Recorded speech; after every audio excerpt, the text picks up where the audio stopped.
Hello Internet, and welcome to another low-effort response video. This has been a pretty long time coming. For about the past month or so, ever since Rouga made his responses to me, I have been doing a lot of research, doing a lot of digging in Star Wars related stuff. I've been trying to find ways to disprove the things that Rouga says in his CIS versus the Automatons matchup video, and I've found a bit more than I really needed. I've also noticed way more flaws in his logic and just overall flaws in his argument that I think kind of just throw it all out the window. I do want to make one thing very clear. My first response video to Rouga that I did, I don't think it was very good. The more and more I look back at it, the more and more I rewatch it and try to, get an idea of how the debate initially went.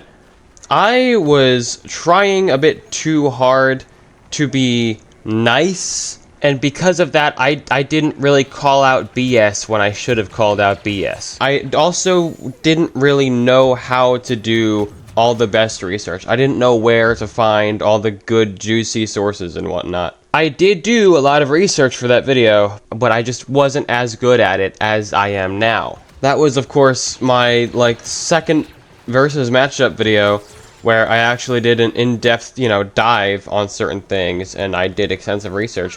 But now I've gotten better at those things, so I think I can provide a much better argument now. So, as a result, I am going to more or less mostly be looking back at Rouga's original video about the CIS versus the Automatons, rather than me looking back at the response video that he made to me. I will be looking at that some. I will be responding to some of the things that he says there, but mostly, what I think matters is a lot of the things that he said in his original video.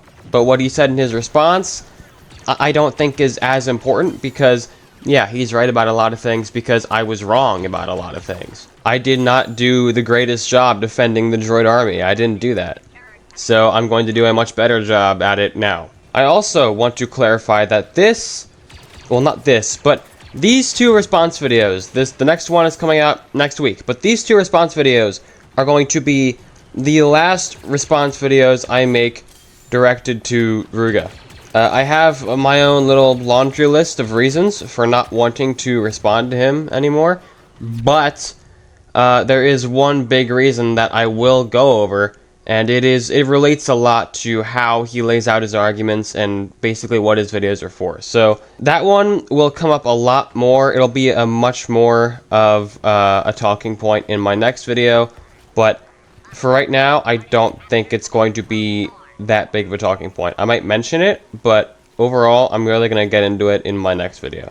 But yeah, without further ado, let's get on with this, shall we? So first off, one argument you'll hear a lot of people saying when they're trying to talk about the droids is they're insane over-the-top numbers. There's so many droids. Oh my god, there's quintillions, I've heard people say. Quintillions of droids. This is completely fabricated. It's made up. We have no actual number for how many droids there are. I don't know why I keep seeing this number, quintillions. It's not the only number I've seen. I've also seen quadrillions, I've seen billions, I've seen hundreds of billions, I've seen octillions. Every time you see a conversation going on where people talk about the CIS, it's always some ridiculous over-the-top number, but it's also always a different number because in reality, Lucasfilms has actually never come out with a legitimate number. We don't know how many CIS droids there are. We don't know how many planets they're in control of. We don't know how many factories that make droids exist. We don't even know how many different types of droids there are. There's so little information that we have in terms of just how big this military is that there really isn't even much of a point in talking about it, but people always want to talk about how insane their numbers are. The only thing that we know is that they outnumber the clone troopers. The problem is that we don't know how much they outnumber the clone troopers, and we don't know how many clone troopers there are. I've seen claims that the droids outnumber the clone troopers 1 to 10. I've seen claims that they outnumber them 1 to 1,000. It's always different. And again, the official stance of Lucasfilms is that they've never actually given a number to any of these things. Not just the droids, but any faction within Star Wars. We don't have a legitimate number. So can people please, pretty please, stop arguing with me that Star Wars has this ridiculous number of fucking people in their military, because we don't know that. There's nothing stated that that's the case. There are actually a few sources stating that this is the case. As for the clones, we don't know exactly how many clones there are. That is true. But at the very least, we know it is 3 million clones. Former continuity supervisor at LucasArts, Ryan Kaufman, wrote this: "No fixed number of total clones would or could be assigned. Therefore, the number 3 million plus does not represent the entire fighting force. There are at least 3 million clones." Is that a big number? No. Does that still make sense for a galactic scale war? No, not at all. It's still a ridiculously small number. But the fact is, you are wrong about this. And, I mean, it took me a little while to find all the sources necessary to find the quintillions of droids statements, but the clone statements, it didn't take me very long. It was pretty easy to find the 3 million clones number, because that is a big arguing point in the Star Wars community. A lot of Star Wars fans don't like the fact that there are so little clone troopers in the Grand Army. That's me included. So I don't know why you're pretending these numbers don't exist, or they're completely fabricated when they very clearly are not. Now, one thing I will say is, I'm going to take some things that I've heard Rouga say in VCs in his Discord server into account. So if you don't believe me when I say he said something, that's on you. I can't really prove it because I don't record voice calls like a weirdo. So, yeah, you're gonna have to either take it or leave it. I don't know. I do remember, in a VC, he said that the droid army, the number quintillions, was actually just propaganda, which is kind of weird because in this video you say it's completely fabricated and people are making it up and it's not stated anywhere. And then there, you say it is a real number, but it's propaganda. It's in-universe propaganda. So you gotta choose a side. Is it fabricated by the fan base, or is it not fabricated by the fan base? Which is it? Perhaps you could argue that you were saying it was fabricated in-universe, but you can't say that because you also said that it has never been explicitly stated anywhere in-universe or in any of the lore, whatever.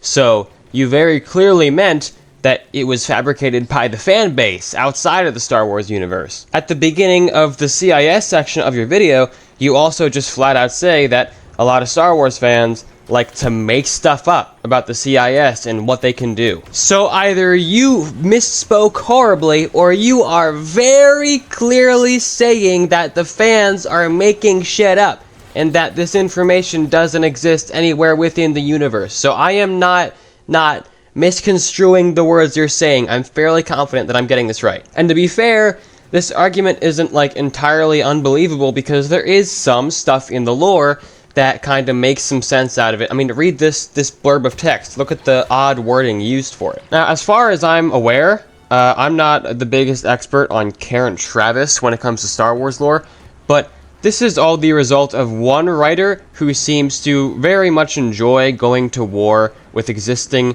numbers and little tidbits of lore in the Star Wars universe. She's done some weird stuff with Halo 2, as far as I understand. But I'm not the EU expert in here, okay? This is all why, right now, today, I have a Rhodian sweatshop worker guy that I keep in my basement, who I finally pulled out of the basement and allowed him to do the hard part of this explanation and research for me. First of all, the only basement I live in is my parents'.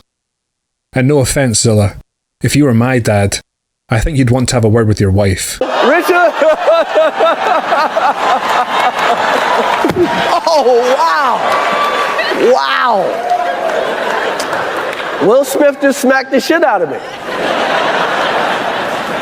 Keep my wife's name out your fuck. Before I even touch on the subject at hand, I can't help myself. So first off, one argument you'll hear a lot of people saying when they're trying to talk about the droids is they're insane over-the-top numbers. There's so many droids. Oh my god, there's quintillions, I've heard people say. Quintillions of droids. This is completely fabricated. It's made up. It should come as no surprise to anyone that Rouga is not a reliable authority on what it is he pretends to know about. When he tells you anything is fabricated or made up, Take what he says with a few cubic light years of salt. There is a significant percentage of science fiction fan bases in general who receive all their knowledge and info just from the wikis. Somehow, once again, Rouga cannot even do that level of research. The fact is that there is a source which states these high numbers. In fact, there are several, and quintillions of droids. This is completely fabricated. It's made up. it was so fabricated, so made up, that number was not only revealed in the Revenge of the Sith incredible cross-sections, but it survived onwards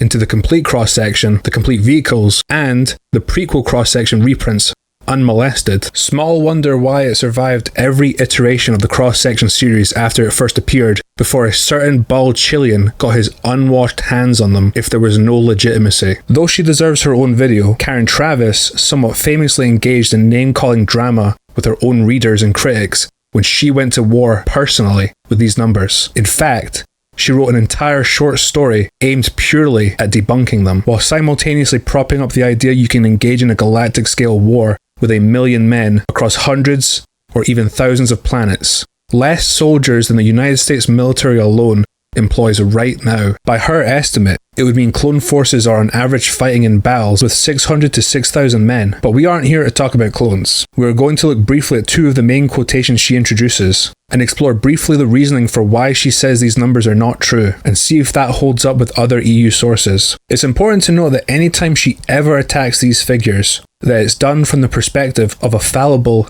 in-universe character. While she absolutely does not intend for these people to be wrong, by contrast, the sources we have, like the ICS, or the Clone Wars Campaign Guide, or Lord of War, these are not held back by this narrow lens. Our first example comes from Bethany Wenin. She's an auditor for the Republic Treasury.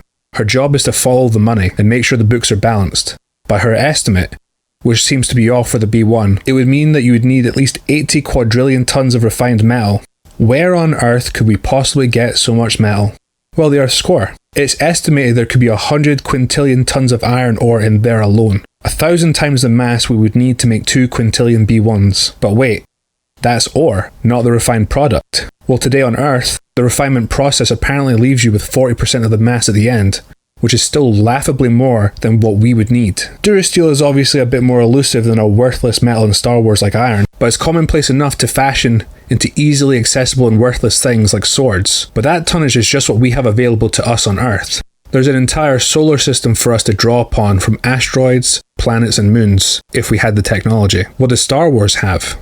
Well, the Attack of the Clones ICS has a single mining conglomerate have access to billions of young resource-rich worlds. In times past, even relatively scarcer resources like cortosis also fashioned sword blades. The bridge is just beyond that door.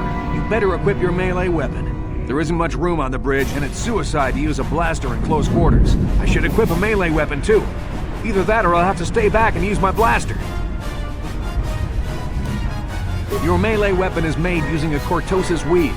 It's strong enough to stand up against anything, even a lightsaber. Body armor, or entire warship hulls. I think the CIS will be just fine. For our second example, and possibly the most famous, we have Glubshield's cousin, Harib Basot. This man exists for all of a single paragraph, only to be supposedly Hillary Clinton'd. I'm just chillin'. For the crime of arguing with the narrative of massive droid numbers. His notion of quadrillions of droids being able to roll over the Republic in a few days does not pass scrutiny, but it is his strongest case. There is something to be said about the population of the galaxy as told by sources. Many say billions or trillions, some say quadrillions. Realistically, considering the early Republic had quintillions of pioneer engineers, 25,000 years later, the galaxy should be a far larger population, not least because it has been constantly colonizing and growing through all of its history. The most famous example of Star Wars numbers being worthy of scrutiny is none other than Coruscant itself. For a planet-wide city that is so dense it goes up and down by the kilometers, with humans and aliens packed like sardines into billions of buildings, it should in fact be so sparsely populated that it would not even rank in the top 100 most densely populated areas on Earth today,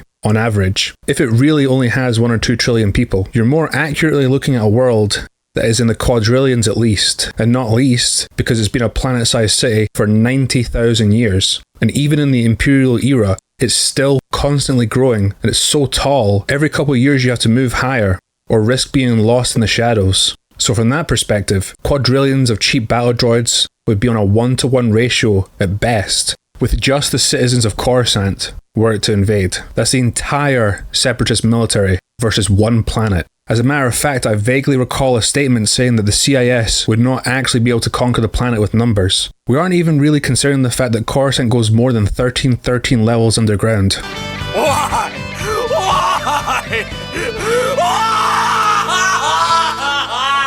We have addressed his reservation on materials. I think if Karen really wanted to have this line be believable, she probably should have watched the movies first, because even in the last days of the Clone Wars, the shell of the Death Star had already more than formed. That's as an afterthought to the war effort, really. And without having fully assimilated the Separatist industrial holdings, remember, it was viable for Geonosis to have produced something so massive as the Death Star. In fact, they did actually work on it at first. As for supposedly draining star systems, unless these B1s are forged in saintly fires akin to Stormbreaker and the Infinity Gauntlet, I really must scrutinize this idea just a little. B1s are fantastic, but I think they are simply too chill to reveal their power level. I think the current affairs pundit should leave the hypermatter autism to the experts. Even if he was right, the ability for Star Wars to generate power is utterly insane. Just going into hyperspace for Imperial-class Star Destroyers, which did exist during the Clone Wars, is stated to have higher energy requirements than entire civilizations have produced in their histories.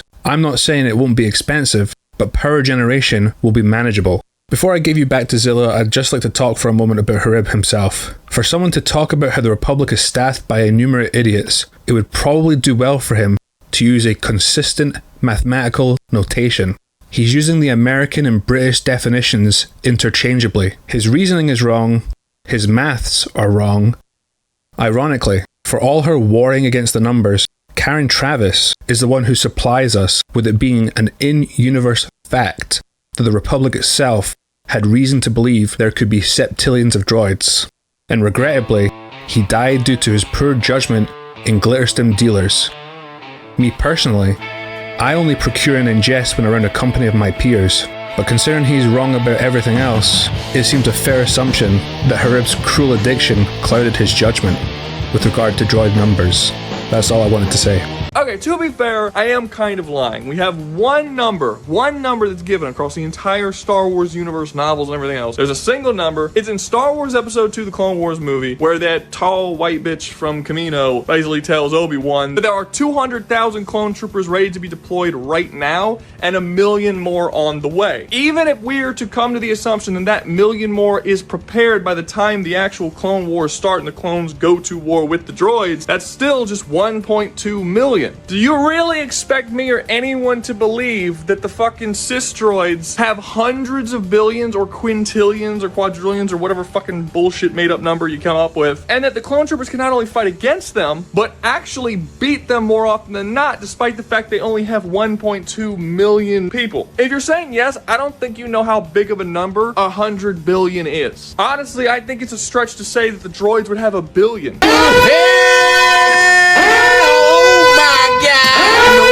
In order for that to be even close to an even fight, you would have to say that the average clone trooper can kill at least 1,000 fucking droids. That's if they only have 1 billion. And 1 billion is not that big of an army when it comes to a war on a galactic scale. To an extent, I agree. Yeah, 3 million clones versus quintillions of droids, that's a losing battle on the clones' part. But I do think that you're missing something we do need to take into account. First and foremost, from an outside perspective, this is all the work of one person going against the wider lore that has been set up by multiple different authors. So I find that one individual to be far less credible than what everybody else is saying. Second of all, 3 million clones, it's not just 3 million, it's 3 million plus clones. Remember that. We don't know exactly how many clones there were. Now, how many clones does that plus entail? Does it mean 5 billion, gazillion, trillion,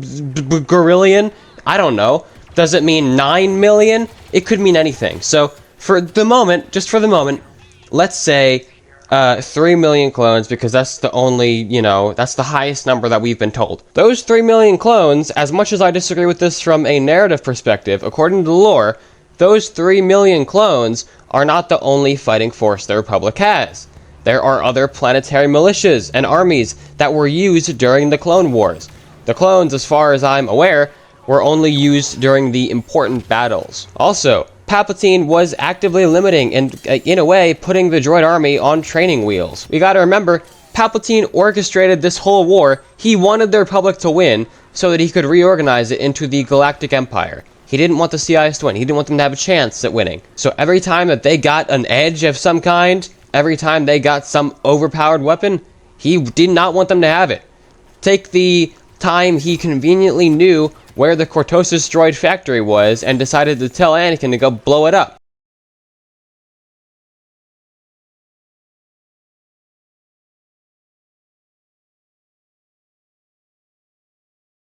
You need to take this stuff into account. Is it all perfect? Does it make the entire thing make total sense?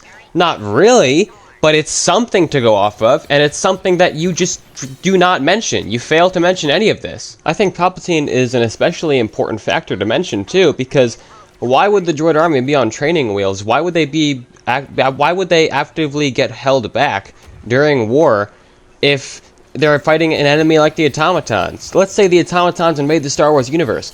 Why would Palpatine want to orchestrate the war in their favor? That doesn't make any sense. He wouldn't hold them back at all. He would just let them go ham on the Automatons. Hey there, coming in during editing because I forgot to address something. So he did say that the numbers are always different, and, you know, that supposedly makes them wrong and not true and fake and fabricated, but no, not really, not necessarily. There have been different numbers used to describe the size of the droid army. I mean, we got this. This says billions upon billions, right? And then we got B1s being built by the billions, right? But see, the difference between these and the quintillions numbers is that the quintillions numbers, those are concrete. Those outright directly say that there are quintillions of droids. The billions numbers that you have here are not concrete. They're vague. They don't actually mean that there are only billions of droids. That's not what they're saying. These are figures of speech. Built by the billions isn't giving us an exact number, and even if it is, this is only B1s alone. This isn't accounting for every other droid unit in the entire army. Billions upon billions is absolutely not an exact number. I go over this later too, but that's a figure of speech. That's just to represent, hey, there's a lot of droids. Same for the quadrillions number. I think I've only seen about one quadrillions quote so far, and it says over a quadrillion droids in total. That does not say that there are only a quadrillion droids. That says there are over a quadrillion droids in total. That is not exact. That is not giving us an exact number. That is not saying there are only quadrillions of droids. That is saying more. That is being vague. Quintillions is the only number that we have heard concretely. It is the only number that we have seen given to us in a way that concretely states, yes, there are exactly this many of the droids. Plus, we've seen it more often than the other numbers too. We see quintillions used 3 times as far as I'm aware, and the other numbers don't get used as often, especially not in concrete ways. The safest bet is that there are quintillions of droids. Let's say for a second the CIS actually do rival the Automatons in number. No evidence for that, but let's just say it for a second. They fucking suck. They are incredibly stupid, extremely fragile. Their weapons are just basic fucking blasters. It's just like weak plasma weapons. I've already gone over that in other Star Wars videos. And while yes, there is the rare case of a more powerful, more advanced droid, there are like lightsaber droids that can mimic the fighting style of Jedi. There's the Magna droids that we see in Star Wars Episode 3 that are the bodyguards of Grievous with the little lightning sticks. There are the X-Battle droids, there are the Droidicas, which are the heavy Droidicas. There's a bunch of different droids that are way more intelligent and far more advanced than your basic battle droid and super battle droid. But those droids are extremely rare because the Separatists are unbelievably fucking cheap and don't want to actually utilize the money to make a lot of them. The vast majority of their army, like well over 90%, are these shitty battle droids and super battle droids that are fucking retarded. They're specifically made with extremely simple processors, so they're not capable of strategizing or planning in any way. They can't be reactive to whatever the enemy that they're fighting against is doing. They can literally only walk forward and shoot their gun at targets. That's all they're capable of doing, and that's the vast majority of their military. Again, there are many novels that go into how cheap the Separatists are, and that instead of using the money to make one really awesome droid, they would rather make 1,000 little shitty droids. Something I think he's kind of missing, and I think a lot of people are missing this, but A lot of people, when they talk about the CIS, they talk about the Clone Wars animated series, because that's one of the times that we see the CIS, you know, the most. That's where we see them the most. But the thing about the Clone Wars is that that show did not have as big of a budget as, you know, the prequel trilogy. So as a result, a lot of the battles, a lot of the stories are on a much smaller scale than, like, the large-scale battles you would see in the Clone Wars. Some examples of large-scale battles could be, like, Christophsis or the Second Battle of Geonosis, but even then, even those are nowhere near the scale of the First Battle of Geonosis, Battle of Coruscant, even arguably Utapau. Overall, the fact is that the budget was severely limiting, and they were not able to show massive army battles, you know, in the same way that the prequels could. We know that they have the units and the numbers and the supplies to have these massive, large-scale battles, but we just don't see it often on screen. That's why so many of the episodes in this show were so much more personal, and they had so many more small conflicts. Now, of course, yes, units like the Magna Guard were really mainly just used for bodyguards, like for Dooku and Grievous, especially Grievous. The commando droids we actually have seen used in battles on the front lines before. Not many. There's only one time I can think of off the top of my head, and that's Dathomir. But, I mean, that tells you that they have been used on the front lines before. Often? No, of course not. But they have been used, and they can be used. They have many more droid units, too, that we have seen many times before, and you don't really cover them like a lot of things that the CIS has. I mean, first off, they have large vehicles, like the AAT, the Octupara droid. I guess technically isn't a vehicle, but it's on the scale of a vehicle, so I'll consider that a vehicle. Homing spider droid, you know, stap speeders, the MTT, all these big vehicles with powerful cannons and whatnot that would very likely take out War Striders, Hulks, whatever, all the Automaton heavy units that they have to worry about. From what we've seen, the Automatons don't seem to have air support. Maybe they could, but we've just never seen it. Meanwhile, the Separatists do have air support. They have Hyena bombers, Zultra droids, Tri-fighters, mainly the Hyena bombers, and HMP droid gunships. The Automaton gunships, at least gameplay-wise, are not that great. They used to be a lot better. They used to be a lot more powerful, from what I understand. I haven't always played the game from... I didn't play the game when they were brand new and, you know, super OP and, like, ridiculous. But from what I understand, they were much more powerful back in the day. But they've gained a significant downgrade. But I still think even the more powerful versions of the Automaton gunships probably would be outclassed by the HMP droid gunship. The HMP droid gunship has shielding. The Automaton gunship doesn't. The Automaton gunship has about one singular weapon, like a rapid-firing cannon, on it. The HMP droid gunship has missiles, explosives, laser, plasma, whatever the hell they are, cannons. In any kind of aerial battle, not counting like space battles, they're very likely going to be outclassed, at least from what we know. The droids would very much, again, very likely, from what we know at least, have superior air support. And that means, again, including things like gunships and bombers and blah, blah, blah, blah, blah. But you don't take any of these things into account. I don't understand why you aren't talking about any of these things. You're not even mentioning them. You're not even giving reasoning for why you're not talking about them. Like in my video, in my first response to you, I at least brought up the fact that, hey, we don't really know anything at all about the Automaton Navy, so I'm not going to bother talking about it. I didn't talk about it, but I gave a reason for not talking about it. You just aren't talking about any of these things. I could understand you saying, oh, well, we don't know for a fact that they don't have bombers and whatnot. Okay, sure, that's fair. But we do know that they have vehicles. We know they have tanks and walkers and such. So why aren't you talking about the Separatist version? You talk about the Automaton vehicles, like Striders and whatnot, but you haven't said anything about the droid tanks. You haven't said anything about the heavier droid units, heavier anti-vehicle units. Droidekas alone can destroy small vehicles. Droidekas could very easily take out a Hulk.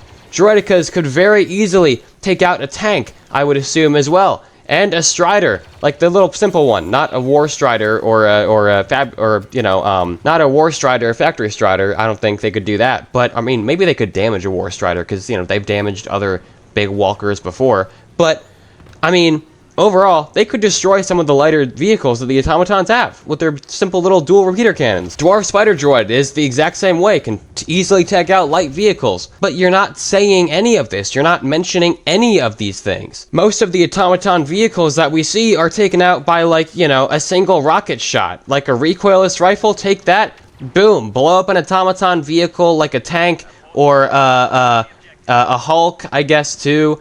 Little Strider. Boom, those things are done in like a singular rocket shot. B2 super battle droids can regularly be equipped with like full-blown rocket launcher arms. We've also seen B1s even using rockets before. This technology that could damage the automaton units is not alien to the CIS. It's not like they don't have any of these things that could hurt the automatons, that could put them on a back seat. You're saying disregarding numbers. Well, I think if you make the numbers even, I remember in my original video, I said the battle will be close, but now that I've actually looked more into this stuff, now that I've like seen more of what the CIS is actually capable of, now that I've done more digging, I think it's actually a sweep.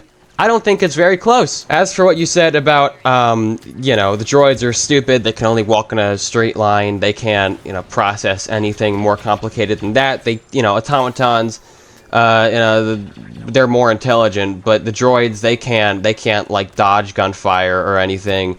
They can't have any sort of critical thinking. They can't react to things, right? They just walk in a straight line. You're wrong, actually. I'm not even going to pull out a source book about this. Just watch the shows and the movies. You are wrong.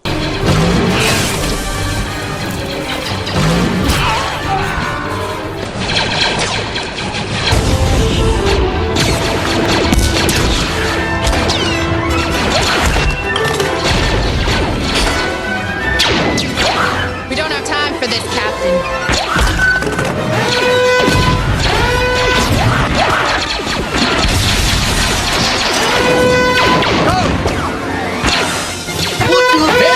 Now, do we see droids acting like this all the time? No, of course not. We see a lot of the time they are just walking in a straight line and shooting things. But it is disingenuous to say that they cannot do this when we have seen multiple times that they can. Again, this is not in some obscure source book. This is in a movie and a show, and just pay attention to the things you're watching. As for blasters being shitty and weak,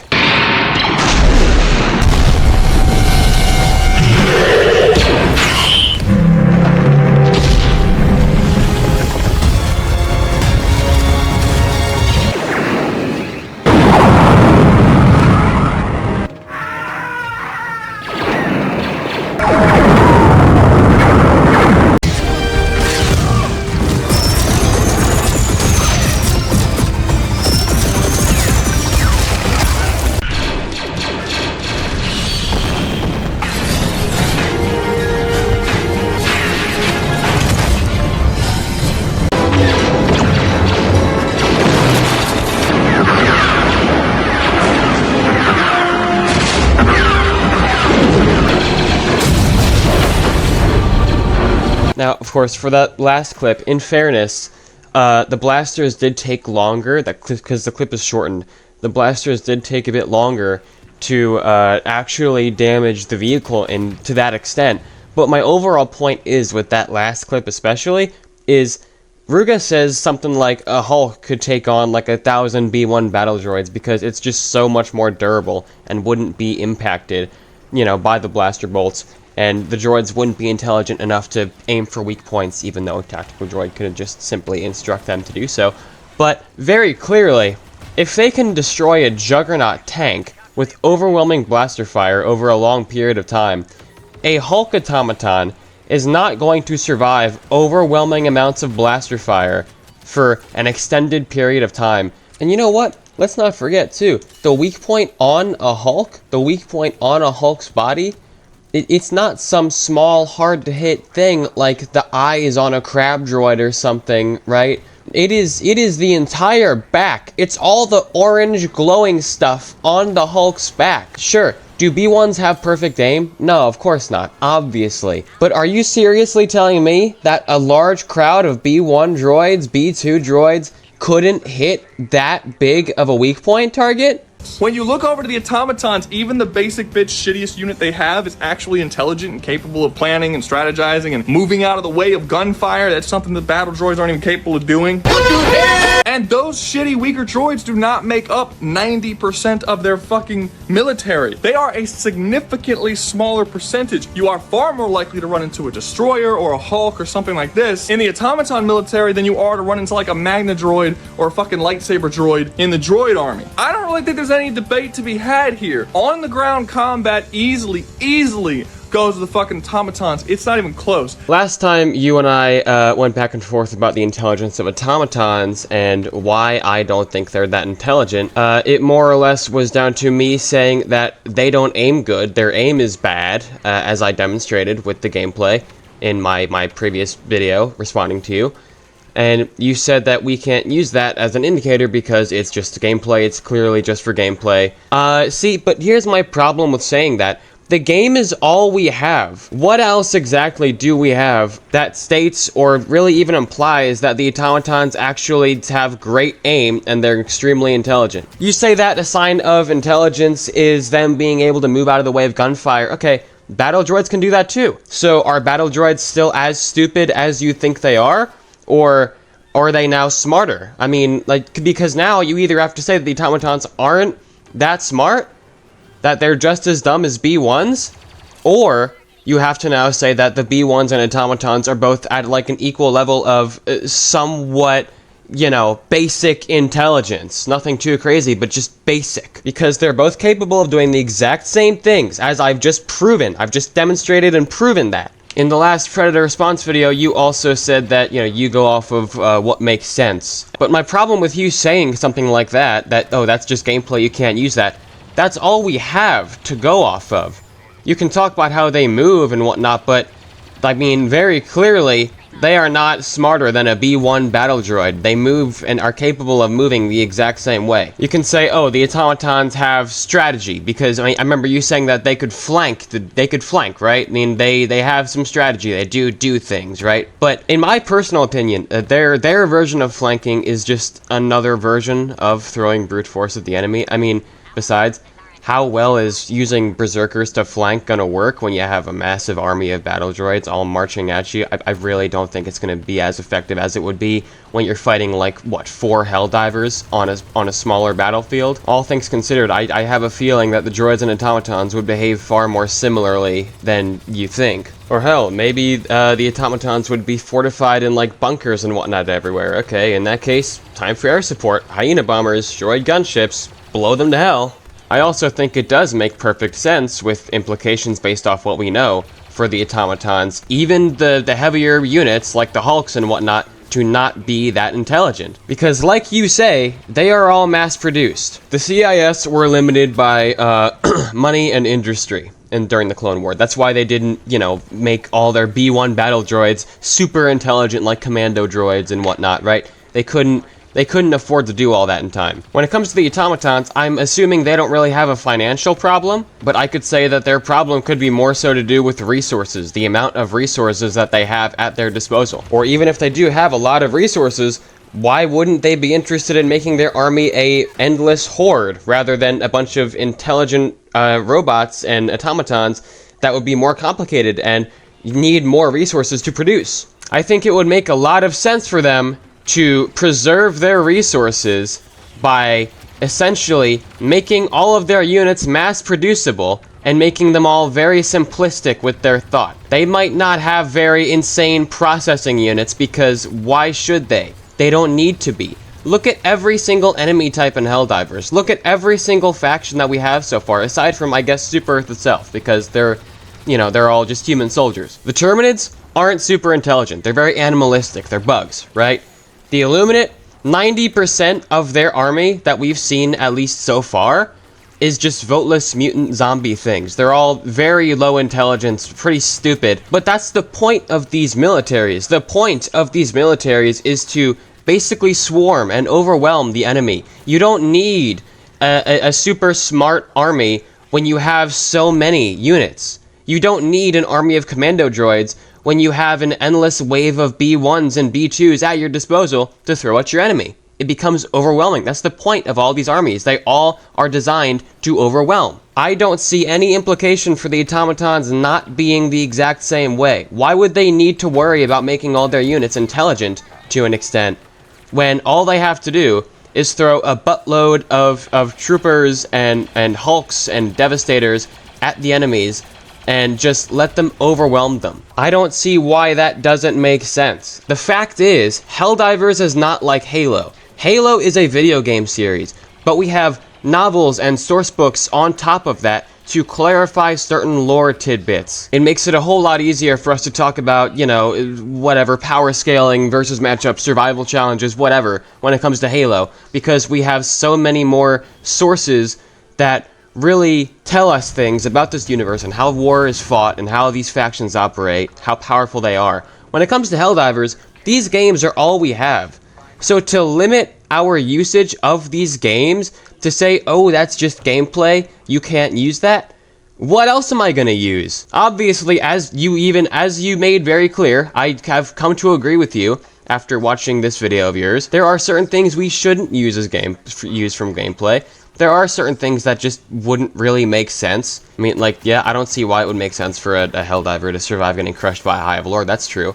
But to a certain point, we do need to use this game. And something as simple as automatons having bad aim or not being very intelligent isn't that crazy of a concept, especially when you take into account the things that I said. These are all, like you said yourself, mass-produced units. They are all mass-producible. I don't think it's crazy that the automatons would sacrifice individual intelligence for overwhelming superior numbers like the droid army did. The only thing that I'll give the droids is the sheer variety of droids that they have. They have these things called the buzz droids, which you'll see in Star Wars Episode 3, where they fly around and they like destroy the ships and they kind of go on top and stuff and travel through space. The automatons don't have anything like that. Things like sabotage droids and droids that can actually like fly through space and rip up their shit and destroy their ships and stuff, that's going to be super useful as far as space combat is concerned. But that's not going to be enough to turn the tide of battle when the automatons are just this much more powerful in on-the-ground combat. You could literally send one fucking automaton Hulk and he could take on literally thousands of droids without any real fear of being harmed because his armor is too fucking durable for their shitty little guns to go through, and they're not smart enough to shoot him in the weak points because, again, they have very simple processors and are not capable of thinking for themselves. I find what he says about space combat to be really weird, because even if, let's just say for a second that the automatons are more powerful in on-the-ground combat, they're not, but let's just say that they are. Even if they do win in on-the-ground combat more often than not, what exactly is stopping the Separatists from bombarding the planet from orbit? What is stopping them from destroying any armies on the ground from orbit? What is stopping them from doing that? There are reasons that doesn't happen in Star Wars, but why would the automatons be able to be safe from that? What is stopping that from happening to them? The Separatists have air superiority with bombers, gunships. They have orbital superiority with all their cruisers. More than likely, we don't know much about the Helldivers universe and their naval battles, but more than likely, it's not as good and efficient as Star Wars. I mean, you give the reasons for this, for why Super Earth wouldn't be better than like the Galactic Empire in this video right here. You give reasons for that, and those are valid reasons for why they would lose in naval battles more than likely. Having said that, how would the Helldiver Super Destroyer ships do in a space battle against the Star Wars ships? Well, against ships of similar size, there's no question the Helldiver's ships are way more, they just have way more firepower. The Star Wars ships aren't really that impressive. They have like these little lasers and they shoot somebody and they hit another ship. The ship's like, oh, you broke through my hull. Oh no, and they spin out of control and they blow up. It's pretty basic shit. So if it was just a bunch of super destroyers against a bunch of those like one-man piloted ships in Star Wars, there's no question super destroyers are gonna win. But that's not all it is. Star Wars has all kinds of ships of all kinds of different sizes. They have so many. They have massive fucking battle fortresses and moon-sized space stations. Helldivers doesn't have any of that. In fact, Helldivers just started building its first ever space station last month. It isn't even finished being built yet. Maybe if we go forward 10 years in the future and look at the game then, it's gonna have all kinds of crazy fortresses and all kinds of cool stuff. But as of right now, Super Earth is still expanding. It just doesn't have the space warfare that Star Wars does, and even what it does have, we haven't really seen much of it. So I don't think there's any question here. In terms of space warfare, the Empire's fucking winning. So let's take these reasons, kinda apply them to the automatons. Why exactly is ground battle the most important aspect here? If you win in space, you have control over every single territory on the ground. Because again, you can just bombard the ground. You don't even have to send troops onto the ground. Look at the Covenant. Look at what they do. A lot of the time, they don't even bother sending troops onto the ground because they don't need to. They just glass the UNSC from orbit. In Helldivers, Super Earth has plasma weapons, and their plasma weapons are significantly more powerful than the plasma weapons that exist within Star Wars. They literally shoot explosive plasma that has like a 5-6 foot fucking explosion radius. And these guns do not work on the more heavily automaton. You need way heavier weaponry in order to get through that fucking armor plating. This is not the case for the droids.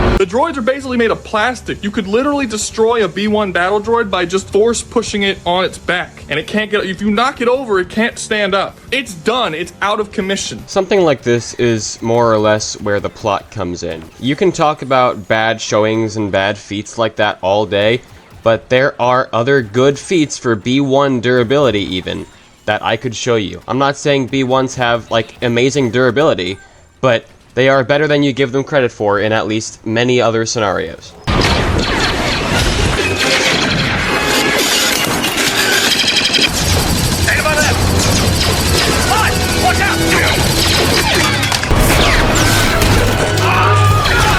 And while there are better droids and there are droids with better armor, like the Droideka with their energy shields, or even like the Droideka snipers that don't have energy shields but are just very heavily armored, they're still being shot at with much shittier weapons than what exists in Helldivers and what the Automaton have. And those shields are shown to be able to break with enough force. They're also shown to take up a lot of power for the Droideka, so they actually can't keep the shields up for very long before they run out of power and they have to like flee and roll away. Overall, I just don't see it. Let's start with the low tier. This is the Liberator, the default weapon in Helldivers 2. As far as I can tell, I'm no weapons expert, but as far as I can tell through the little bit of research that I've done, this is, if not exactly the same, at least relative to a modern day firearm. So that means the automatons are being shredded by modern day firearms. But of course, that's just the troopers, right? Those are the basic, you know, not as heavily armored as like a Devastator or a Hulk, right? So they're like the B1s of the automaton army. This is the Epoch support weapon, which I believe is the strongest plasma weapon in the game. I haven't done a whole lot of research, but from what I can tell, this weapon right here is outclassed by heavy blasters in Star Wars, based on different feats like the ones that I've shown you already. It seems to be outclassed by heavy blasters, and relatively even with, you know, basic blasters, like normal blaster rifles. So, as far as I can tell, at least, this weapon is even to the, like, average blaster rifle that you would see in Star Wars. Maybe more powerful than a blaster pistol, but to the average blaster rifle, it is even. If the Automaton Hulk, if they can't withstand anything but your average blaster rifle, that is not a good look for the automatons. Anyway, we're finally done with that video. Now, all I have left to respond to is a few points from the response that he made to me. And then, I think we're basically good, so let's go ahead and get this over with, shall we? Hey, coming back in during editing here, I forgot to respond to the point that he made about the Droidekas. So he said that the Droidekas are shown to, you know, have to recharge their shield. Their shield takes up a lot of power and they gotta put it down, you know, they can't have it up for very long. I don't really think this is true. I've never seen this stated anywhere. I can't find it being stated anywhere. As far as I can tell, this is a game mechanic that he's talking about from one single video game. I've looked at the scenes and movies and stuff, and to be fair, the droidicas don't always have their shields up for very long because they either get destroyed or they're moving to reposition, but we never see them, like, we never see it implied that they can't keep them up for very long in the movies or in any source books that I've known of, so I don't really know how true that is, but it doesn't really matter, I guess. Okay, so it looks like he's about to cover something else. So this is very much so a scaling thing. It's this idea that because you couldn't Google it, suddenly that means it's not true. That's not how art works. Art has never worked that way. It's all based on interpretation. We actually do have a word for art that just gives us all the information that we need right there as a number, or just, you know, someone just sits there and exposits shit to our face. We call it bad exposition. You're supposed to give us information a little smarter than that, and honestly, I don't really get where he's coming from here. On one hand, he said that he couldn't find any evidence that there were trillions of automatons, but then on the other, he says that there's likely billions. So he's clearly doing the exact same thing I'm doing, where he's interpreting the information that we get and coming to a conclusion from it. Okay, no. So first of all, this is coming from my argument about how there were actually likely billions of automatons, and he said that there were likely actually trillions of automatons, and I agree with his interpretation now, because, like, some of the things that he said, yeah, it does make sense. There probably are trillions of automatons when you actually think about it and do the math or whatever, right? But I don't understand what he's saying about how that's not how art works. It's never how art has worked. No. I mean, sure, certain things are up to interpretation.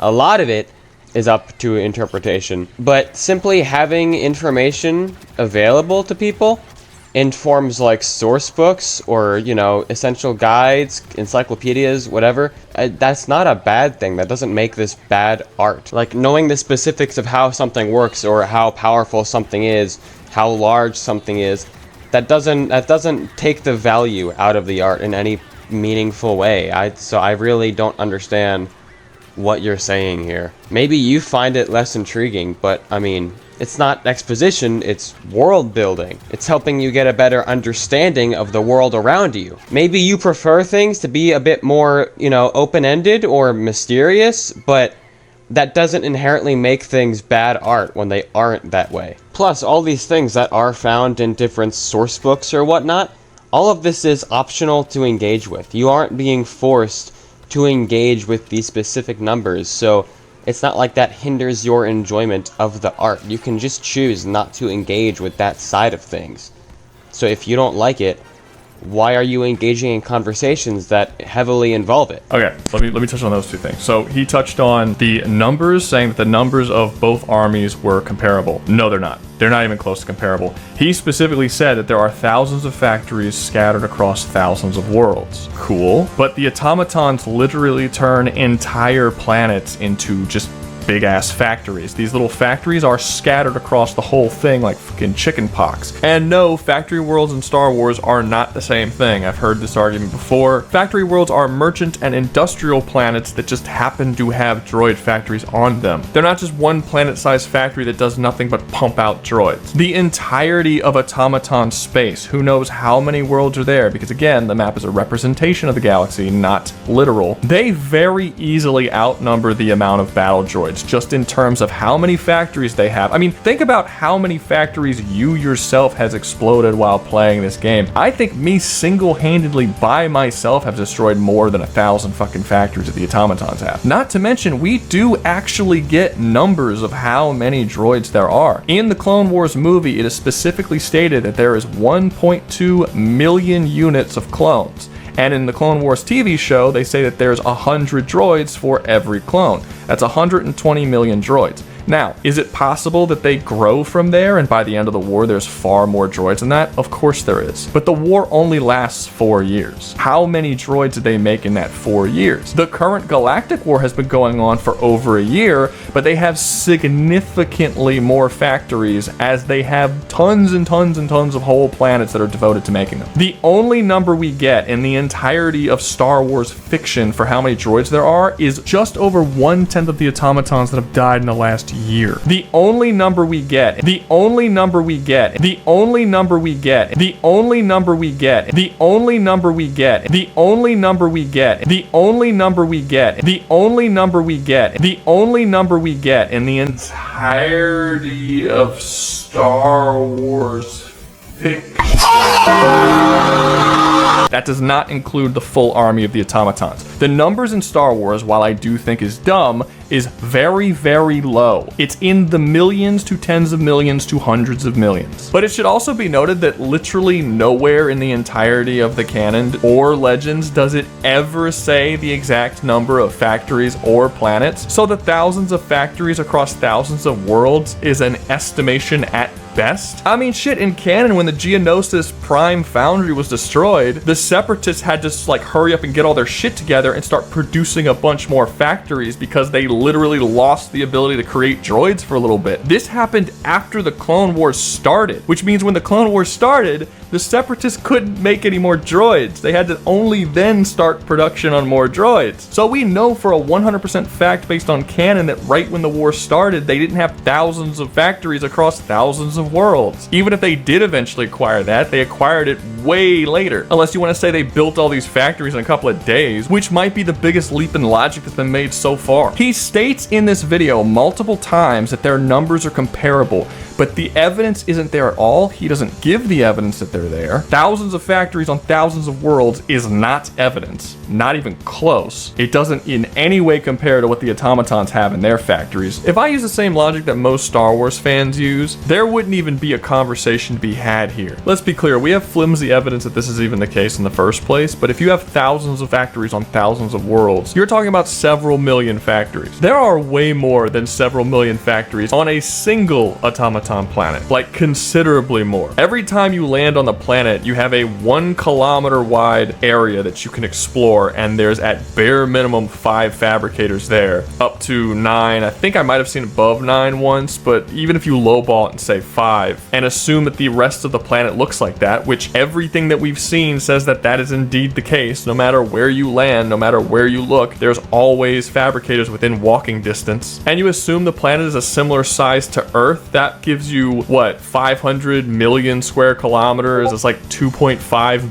billion fabricators across the planet, each one producing a new troop every minute or so. That's another 3 trillion troops that the planet can make a day, and they have way more than one planet. How could you even argue that the droids can compare? Even if those numbers are exaggerations and there are spots that don't have that many fabricators, I could still cut that in half or by a quarter or by 10%, and they would still vastly outnumber the droids. Yeah, there's nothing here. I don't see it. So first and foremost, I do concede on the factories thing.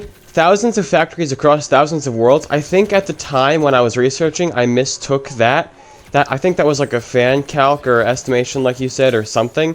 And I think I mistook that for actual lore. So I think you're right about that. We don't know how many Separatist droid factories there are, but I don't think we really need to know how many there are, because we do have numbers for how many droids there are. Multiple. Again, you don't talk about any of this. Now, for how the droid army could be so big in the span of like 4 years, well, I mean, first off, in one of the screenshots that I showed, they started building the droid army before the Clone Wars. I mean, we're assuming the Automatons did the exact same thing because they came out of nowhere, seemingly, with this surprise attack, army, and just started bashing on Super Earth. I don't really know why you're assuming the production of droids would start, like, only right when the Clone Wars is beginning. They very clearly must have started beforehand. Remember, all of this is, orchestrated and whatnot. All of these different, corporations in the Star Wars universe, they all had their own personal droid armies already constructed and ready, and the CIS just, kind of combined them all. Our friends from the Trade Federation have pledged their support, and when their battle droids are combined with yours, we shall have an army greater than any in the galaxy. I mean, the Trade Federation is a big part of the Separatist Alliance. The Battle of Naboo, that wasn't the CIS on the Battle of Naboo, that was just the Trade Federation. How many droids did the Trade Federation have during the Battle of Naboo and the Phantom Menace? The Phantom Menace took place, when Anakin was, like, just a kid, right? And then Attack of the Clones takes place when he's, what, 19 years old? Like, maybe like 20, something like that? So what, then a decade has passed? Or a little bit under or over, but about a decade? That's a good few years that could go by. I could see a droid army being built by all these different corporations, and then add all those numbers together, and then you have the CIS. I don't see why that's hard to believe. It's just kind of weird to me, because you don't say that the Automatons have, like, only just started building their army, like, right when the Battle of Super Earth started, because obviously they didn't, right? They came out of nowhere with the surprise attack, and Super Earth was like, oh shit, we gotta deal with the Automatons that definitely are not related to the cyborgs, right? I mean, so clearly they already have an established army outside of Super Earth space. But you're not even, like, considering that possibility for the droids. You keep talking as if, oh, they must have just started building the majority of their army, you know, during the beginning of the Clone Wars. So this quote right here says that they had billions upon billions of battle droids, at least, like, by the start of the Clone Wars, right? And billions upon billions, keep in mind, that's not, like, even exactly saying, oh, they only had billions. Billions upon billions is, an exaggeratory term for basically just saying a lot. So they had billions upon billions around the start of the Clone Wars. And how many more droids could they make, like, in, what, 4 years? Probably a lot. I mean, even if you want to make the argument that, like, oh, it isn't, you know, quintillions, it can't be, they still have a lot of droids. Like, at the very least, you would have to say that they have trillions. And maybe you could argue that they don't have quintillions because, oh, if they only had billions upon billions, which again isn't even an exact number, but if they only had billions upon billions, during the start of the Clone War, you know, you said that they had Zilla, you know, you said that they had a decade to build all these droids, and they only have billions, which again is not an exact number being used by the quote, but so how can they make quintillions in 4 years? Well, I mean, I could say that the billions upon billions is just those single corporations working off of their individual funds and their own, you know, individual factories and whatnot. But, like, what happens when you combine those resources? I think production could absolutely get a lot crazier when all these big, powerful corporations that combine all their resources, all their money. I really don't think this is as unbelievable as you are making it out to be. Honestly, I was, even when I was recording this video, I still thought, like, okay, is there a little bit of missing logic here for how there could be quintillions of droids versus, you know, 3 million clones? But it's, you know, I was still kind of somewhat doubtful, but the more and more I talk about this, the more and more reasoning I think about and try to find, the more and more I'm convincing myself, no, it makes sense. It can make sense. It can actually pretty easily make sense. You just have to think about it. You have to actually look at the lore, what the lore says, and think about it. You are missing a whole lot of information. You are leaving out a whole lot of information. And all of that information does actually make good sense out of this whole conundrum. I do also want to talk really quick about what he said about the automatons and how many bots they should be producing technically, mathematically, right? I have my own, like, I don't really have much evidence, well, not much. I don't have any evidence to back this up. This is up to my own personal interpretation, you know, like what you do. Like, this is just what I think makes the most sense. I don't think the bots are using their frontline fabricators that, like, you see in Helldiver missions as their main factories. I don't think that's how they produce the bulk of their army. I feel like that would take a lot of resources for them to keep all these fabricators running, you know, all the time, constantly. I mean, because, like, the droid factories, you know, they'll produce a bunch of droids, but they're not running constantly, right? They produce a certain amount of droids that have been ordered, and then they stop for the time being. And then you order another amount of droids, and then they continue producing those amounts. It's like, so they work differently on a fundamental level. But the automaton fabricators, and I'm not saying that you have said all these things, but I mean, I've seen a lot of comments that have said these things, like the comments in my video. And I don't really think, I don't buy into that. I don't buy into the idea that the automaton fabricators are producing bots every single, like, second of every single day. Me and a friend actually did do some of our own math about this at some point. I forget which number we came out to that would be, like, exactly what they have. We did more than one planet, But, like, we also did notice that the fabricators, they produce 3 automatons every 30 seconds. So, like you said, 1 automaton every 10 seconds, basically. But my reasoning for not really believing that they're, like, the bulk factories, that they are what the automatons use to produce the bulk of their units every single day, is, like, this is a gameplay thing, and you'll probably say, you know, oh, you can't use gameplay, that's obviously a gameplay mechanic, engine limitation, right? I get that. That probably is what this is. But when you are playing the game and you know, see fabricators, the fabricators don't produce bots until you approach them. So until reinforcements are required, they don't start producing bots. Again, I get it, that's gameplay, but just, okay, let me talk. So in my personal opinion, I think the fabricators are more so just designed to build bots on the front lines, support troops on the front lines, supply reinforcements when necessary. And, like, in my opinion, I think that there's probably bigger factories on, like, Cyberstan or other more important, like, capital, you know, worlds that create the vast bulk and majority of the automaton military. Because, I mean, Super Earth is currently fighting a 3-way war, and they're, like, pretty overwhelmed. Like, they're still standing, but they're pretty overwhelmed. If one planet can produce 3 trillion bots a day, like, add all the other planets that they have in the Super Earth space, plus God knows how many planets they have outside of Super Earth space, how could Super Earth compare? I just don't really see that happening. I don't see that being feasible. I mean, there are reasons for why the Clone Army is so small and, you know, why they were able to handle the droids, but Super Earth doesn't have reasons like that. Maybe they are sabotaging different bot factories or something, like, you know, like the ARC Troopers and Clone Commandos are, but we've never really heard about that, so that would be an assumption. But overall, I just think it's kind of crazy, and I don't think it makes a lot of sense. I mean, I argue about the quintillions of droids thing, because, like I just mentioned a few minutes ago, it does make sense when you think about it. It can make sense. There are explanations. There is reasoning. You know, there is stuff there that, again, you just didn't mention.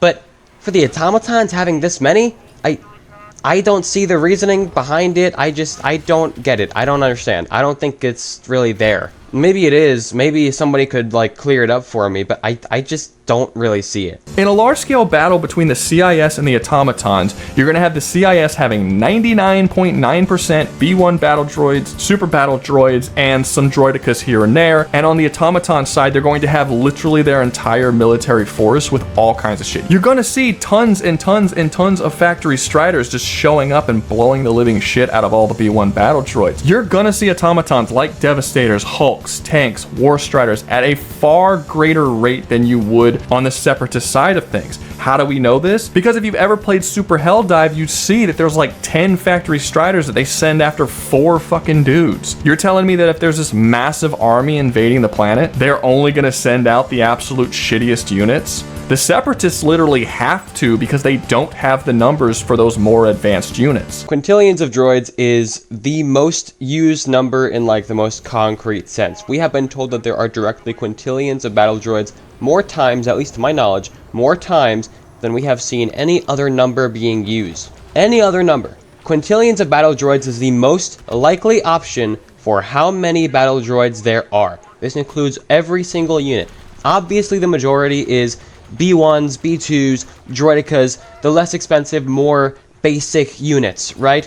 Droidicas are enough to handle heavy units, light tanks, super battle droids could likely take out heavy units too, with rocket arms. B1s with rockets could take out heavy units too. These are things that the droids have. These are weapons that the droids have. They are strong enough to take care of the heavier units made by the automatons. And yet again, no mention of separatist vehicles, no mention of air support, no mention of anything of the sort. Those 4 Helldivers on the ground don't have a bunch of tanks backing them up. They don't have a bunch of gunships backing them up. They don't have that kind of stuff.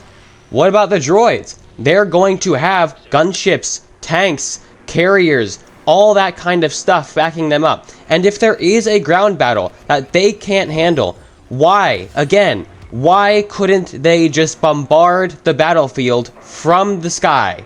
Why can't they? The Separatist Alliance has bigger numbers, The Separatist Alliance has superior technology. The Separatist Alliance very likely has stronger weapons, base weapons. The Separatist Alliance very likely, again, based on the things that you've said in one of your own videos, have naval superiority. What are the Automatons going to do to win an all-out war with the Separatist Alliance? What are they going to do? He then continues to call me biased, which is a bit of a pet peeve of mine. I can't stand when people do that. Look, if you disagree with me, that's fine, but that doesn't make me biased. This is the part of his video that really kind of just irks me. It's really annoying. Like I said in one of my previous videos, in the Predator response video, I don't mean to be insulting in any way, of course. I'm not trying to be an asshole when I say any of this, right?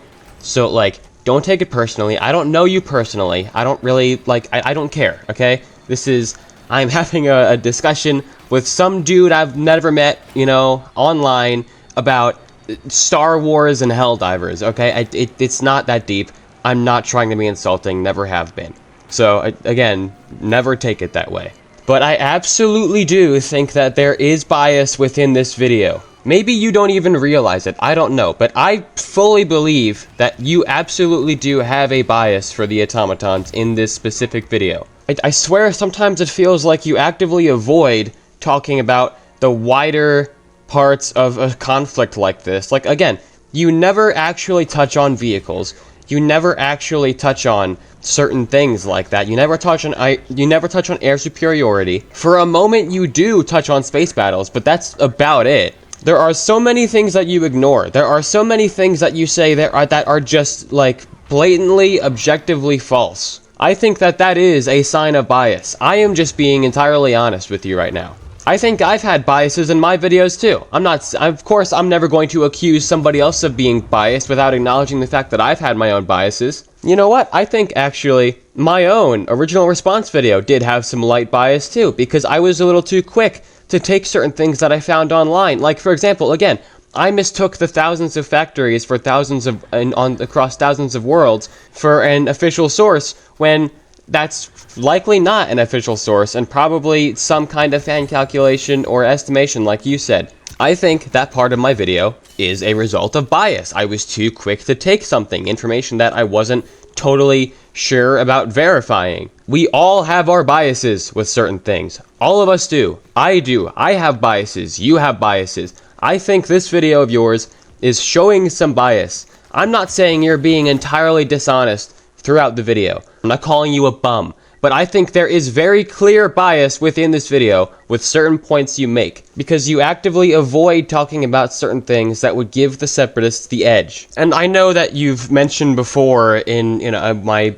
this I think it was the Predator part of the Separatists versus Automatons response video, right? It was one of those, I don't know, I forget. But I know you said before that you don't cover every aspect of every little thing, because your video, the format is just like that. Unfortunately, you can't talk about every little aspect, and you don't feel like repeating yourself, right? Like with the Yautja Honor Code, you're not going to mention that every single time, because why should you have to? Well, there is plenty of time within the Separatist segment of your Machine Races video. You don't touch on vehicles once, aside from factory striders and whatnot. Even throughout the entire response video that you made to me. You just don't talk about vehicles, you don't talk about air support, nothing of the sort. You either have a bias and didn't do the fullest extent of research, or you're being intentionally deceitful. And I would obviously like to assume that you're not being intentionally deceitful and just got things wrong. So his argument to support that the tactical droids are intelligent is that they can make up really good strategies, but they're not good at changing those strategies on the fly because organics can do things that are outside what they planned for. I find that to be an incredibly strange argument, because if you're not capable of changing your strategy on the fly, you're not good at strategy. That's how that works. That's not just something that's just like, oh, it's something you can be kind of like, that's a necessity. Have you ever played chess? You 100% have to be good at changing your strategy on the fly, which he admitted they can't do. He said they made an upgraded version later that was better at it, but just slightly, and he still admitted that that one was bad too. Yes, I have played chess. Have you played chess? When you're playing chess and your opponent makes a move, you have a little bit of time between each move to think of what to do next. You are not being forced to act immediately when you are playing chess. I think you are horribly misunderstanding what I'm saying about the tactical droids, because everything you just said about them, it is not true at all. They are not incapable of changing their strategies on the fly. I think maybe I should have, like, clarified this better. They can do that. It is stated that they can do that. What they are not capable of doing is changing their strategies on the fly with very little time to process a plan. Tactical droids would basically just sit in solitude and process information and run through simulations constantly about what they think could happen on the battlefield. Multiple, thousands of combat scenarios, all running through their heads, being processed. The problem is, many Jedi, like, for example, Anakin Skywalker, Obi-Wan Kenobi, some clones too, like Captain Rex, I suppose, would very often pull left field tactics and victories out of their asses with some of the craziest strategies that no sane individual would think of. So, it's General Kenobi who is leading this assault. He is known for his deceptive maneuvers.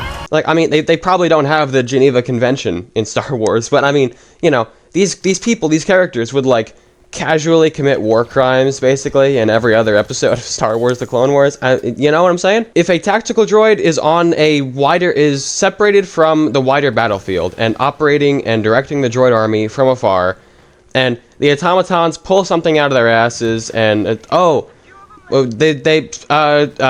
droid, sir, they did something really weird. It was, we didn't see it coming. And tactical droid's like, oh, okay, my fellow clanker, alright, let's, yeah, give me a second, I'll think of something.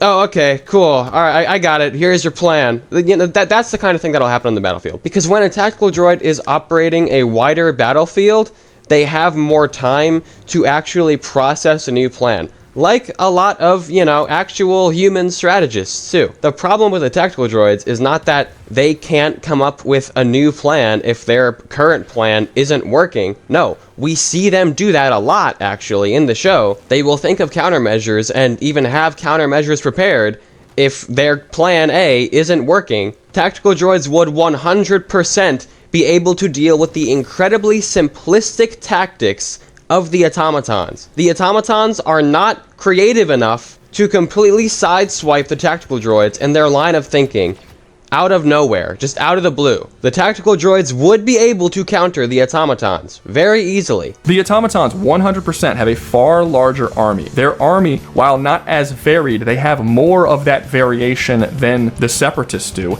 considerably more. They are capable of taking over whole planets in less than 24 hours. We see this because the time frame in the galactic map is mapped onto our real world time frame. So when the automatons move from one planet to another and completely dominate the whole thing, that's how fast they were able to dominate it. Has the separatists ever at any point taken over whole planets in a single day on a grand scale over and over and over again for years on end? No.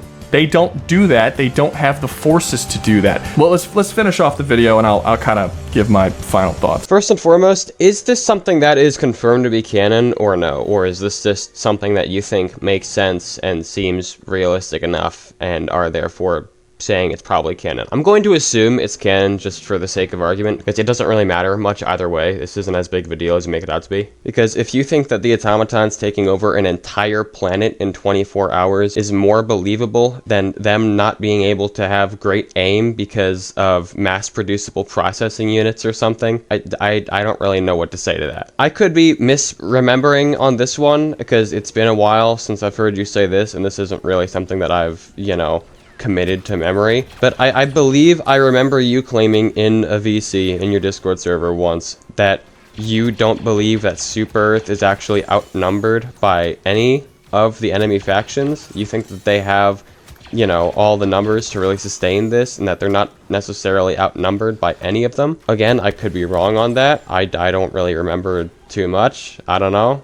But if that is true, if that is what you believe, then I don't understand what you're saying here. You're saying basically that the automatons have the numbers to take over entire planets in 24 hours, but then I'm pretty sure I've also heard you say that Super Earth isn't actually necessarily outnumbered in this war, so If Super Earth isn't outnumbered by the Automatons, how can the Automatons utilize their numbers to overpower Super Earth and take over entire planets with ease like that? That doesn't make any sense. The math isn't mathing. We also have a problem where we don't have the context for how they do that. Okay, they can take planets in 24 hours. Cool. How do they do that? Do you know how they do that? Is there something that the Separatists could do to counter what the Automatons do to conquer a planet in 24 hours? We don't know, because we don't really know how they do it. Let's say the Automatons do just have like super good numbers, you know, compared to Super Earth, and they can overwhelm Super Earth easily with their own sheer numbers. Okay, the droids can do that times 10. Put the Separatist Alliance in like the Helldivers universe, they'll probably be the exact same way, taking over planets very quickly, but this time they'll be even more of a threat, because there are more droids than there likely are automatons. If there are trillions of automatons and quintillions of droids, I don't think the droids are going to be outnumbered. I think they're going to be doing the exact same thing. Or what if maybe Super Earth has a like big flaw in their planetary defenses? And what if that flaw is exploitable for the automatons? Also, what about the other factions? Can the Terminids take over a planet in 24 hours too? Have they done the exact same thing? Is this just a blanket kind of thing for all of the factions that we fight? Or is this solely an automaton thing that they've only done? Could the Illuminate take over a planet in 24 hours? If every single faction can take over a planet in 24 hours, I think that's more so a bad look on Super Earth's end. It kind of just makes the Super Earth armed forces look bad, doesn't it? If they can't defend a planet for more than 24 hours. This is just a seriously flimsy argument, because I'm not really 100% sure if this is actually a canon thing. Again, maybe it is, maybe there are some statements about it being canon, I don't know. I don't really care enough right now to do the research. This video is long enough. But the thing that makes this exceptionally flimsy is the fact that all the context for how they do this is missing entirely. We don't know how they do this.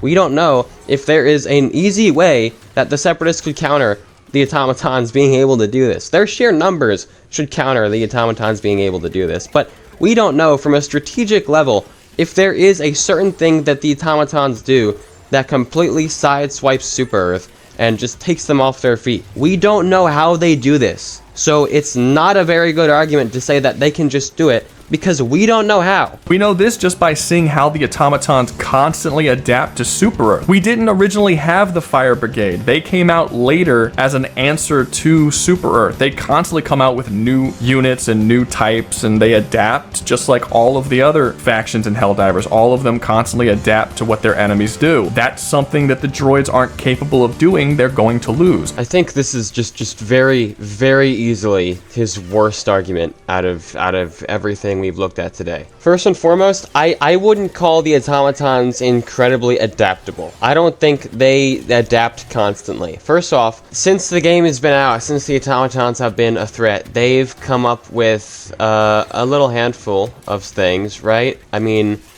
they got the Factory Strider was added to the game later on, right?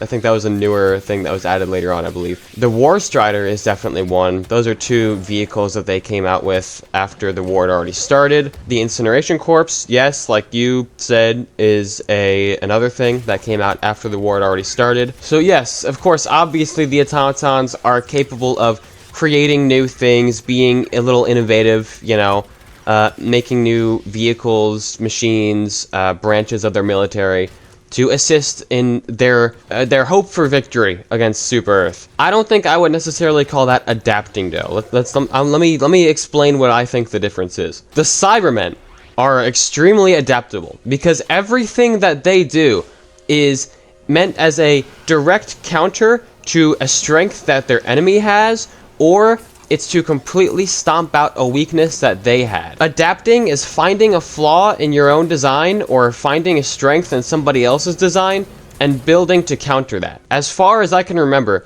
nothing that the automatons have made stomps out a weakness of theirs, or necessarily is in like direct response to a strength that Super Earth has. Nothing directly counters anything that Super Earth has. At least nothing that we know of. Now, the Separatists have been a little bit adaptable in the past. I mean, literally, the Super Tactical Droid, like I've said already in my previous video, was made as a direct response to tactical droids underperforming on the battlefield against Republic opponents like, again, Anakin, Obi-Wan, all that kind of stuff. The defoliator tank is a direct response to any organic opponent. That thing literally fires, it fires around, it like some kind of mortar, goes up into the sky, has very far range, by the way, comes down, hits the ground, absolutely decimates any organic life or material in like a massive radius while leaving droid units unharmed. That is adapting. That is countering something that the enemy has. That is being in a situation and directly adapting to it, countering it. Magna Guards were designed to counter and be adaptable to Jedi. And I think it's genuinely kind of hilarious that you say this is something that the droids can't do? Is this seriously something that the Separatists can't do? They've never made anything new after the war has already started. They've never made anything new, have they? Never. Not even one time. Did you know that while they did appear early on in the war, the commando droids were made after the beginning of the Clone War? Did you know the defoliator tank was made after the beginning of the Clone War? Did you know the super tank was made after the beginning of the Clone War? Do you remember the Malevolence and how that was made after the beginning of the Clone War? They made 2 of those, by the way. Actually, speaking of the Malevolence, I gotta talk about that really quick. Again, we don't know a whole lot about space battles, right, and Helldivers, but like, we're assuming, we both agree that Star Wars would have superior space combat, right? In comparison to any Helldivers faction. But put the Malevolence on top of that. Remember what the Malevolence does. It fires this what's it called again? Like an ion beam, ion cannon thing. I don't know, I forget. Big purple electric circle thing. It fires a big purple electric circle thing at enemy ships. That is very far range, by the way. It's very impressive. And do you remember what it does to those enemy ships, like multiple Venators at once? It completely shuts them down. Now, imagine that being used against automaton ships. Again, many at once, multiple ships at once this thing can be used on. Not only would the Malevolence be effective against automaton ships, but it would also be effective against the units inside the ships. All of them are going to be shut down immediately. They're all robots. But you're seriously telling me that they can't build anything new? They can't be adaptable at all? I mean, hell, they were even adaptable when it came to biological warfare. Remember the blue shadow virus? You know, the clones, did you know, are actually pretty susceptible to infections and whatnot, tailored specifically for them because, you know, they're all clones. They're all the same person. You don't think the Separatists would have tried to take advantage of that? Because they did. It's just insane that you're saying this. It's blowing my mind, like, genuinely. Now that we're done with responding to the videos, I want to give my final closing thoughts on this whole little back and forth debate thing. I think it is wild that I didn't even really have to pull out like obscure source books or whatever. I mean, you know, like something like this didn't even require much research to do. You talked about the quintillions of droids number isn't real. It very clearly, obviously is. I proved that wrong. Then we talked about how it was propaganda. Poncho handled that section. There were a couple little, you know, screenshots and sources for like how powerful certain droid units were with the, you know, oh, the droideka could take out light vehicles, right? So there were a couple things I had to use some sources for from, you know, books or whatever. But most of this argument is easily debunkable by just watching the movies and the shows. Like, I mean, it's kind of insane to me that you say some of these things that are very clearly not true, and you will know that they aren't true if you just watch the movies and the shows. Battle droids can only walk in a straight line, and they can't react to blaster fire, they can't do anything, they can't work independently, and you know, no, they clearly can. That's not true. Blasters are just shitty and weak. No, they're very clearly powerful weapons. We've seen this many times. That's not true. Blaster pistols are explosive, for God's sake. The droid army can never adapt or create anything new. No. Obviously not. And you know what? I think I would be a little bit more, like, forgiving about it too if, you know, you didn't so often say things that are just objectively not true. Like, if you said, you know, you don't think that the quintillions of droids number makes sense. If you just gave your reasoning for why it doesn't make sense, okay, that's fair. I used to think the same thing, but it actually does make sense, and I gave my reasons for why it does make sense. But no, instead you say things like, nowhere in, you know, Star Wars fiction does that number exist. We only get one number for how big the droid army is.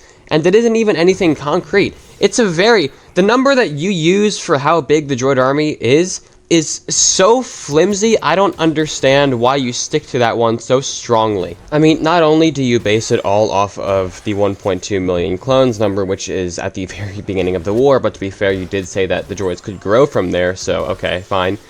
But then, you base all your math off of one Clone Wars quote where they say the droids outnumber the clones 100 to 1. I've already talked about this in another one of my Star Wars videos, but something like that can very, very easily be chalked up to somebody taking a number from the top of their heads and using it to exaggerate how large an army is. Like, do you really think whoever said that line really did the math from the top of their heads? And honestly, taking the time to look at everything that's been said in these videos, it's really kind of interesting to me.